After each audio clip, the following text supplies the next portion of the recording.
స్వర్గీయ వైఎస్ఆర్ 15వ వర్ధంతి వేడుకలను పట్టణంలోని వైఎస్ఆర్ కార్యాలయంలో వైసీపీ నాయకులు ఘనంగా నిర్వహించారు. ముందుగా వైఎస్ఆర్ చిత్రపటానికి పూలమాలలు వేసి నివాళులు అర్పించారు. అనంతరం ప్రభుత్వ ఆసుపత్రిలో రోగులకు పండ్లు, బెడ్లు అందజేశారు. ఈ సందర్భంగా ఉప సర్పంచ్ వాకాటి శ్రీనివాస్ రెడ్డి మాట్లాడుతూ స్వర్గీయ వైఎస్ఆర్ భౌతికంగా దూరమైనప్పటికీ తెలుగు రాష్ట్రాల ప్రజల గుండెల్లో చిరస్థాయిగా నిలిచిపోతారన్నారు. ఎన్నో రకాల సంక్షేమ పథకాలు అందించి పేదవారికి అండగా నిలిచారని, ఆరోగ్యశ్రీ ఫీజు రియంబర్స్మెంట్ వంటి పథకాలతో ప్రజలకు ఎంతో దగ్గరయ్యారని, వైఎస్ హయాంలో సంక్షేమానికి అభివృద్ధికి పెద్దపీట వేశారన్నారు.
కాదండి మాట్లాడదు.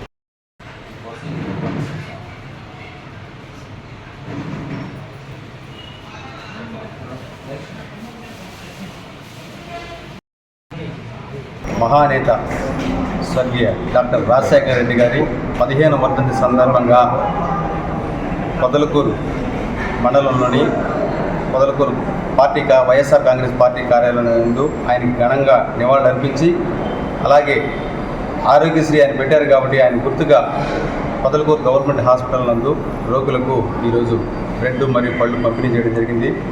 ఈరోజు చేస్తామంటే ఒక దగ్గర ఒక మహిళ అన్నది, అయ్యా ఆయన గుర్తు చేస్తున్నారు మీరు, ఆయన లేని లోటు మాకు తీరది అని ఈరోజు ఈ యొక్క హాస్పిటల్లో ఒక మహిళ అనడం జరిగింది.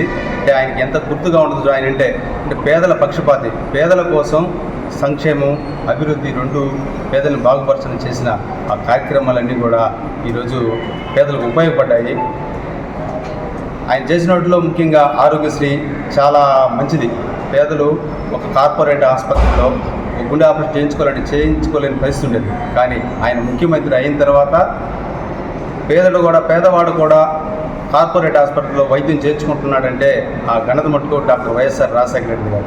ఎక్కడైనా ప్రమాదాలు జరిగితే వాళ్ళని హాస్పిటల్ తీసుకుపోవాలన్నా మాకెందుకులని ఉండే కాలంలో రాజశేఖర రెడ్డి గారు 108 పెట్టి కుయ్యమంటూ అరగంట లోపే ఏదైనా ప్రమాదం జరిగితే వాళ్ళని ఆసుపత్రికి చేర్చడం ఇవన్నీ కూడా ఆయన పెట్టింది.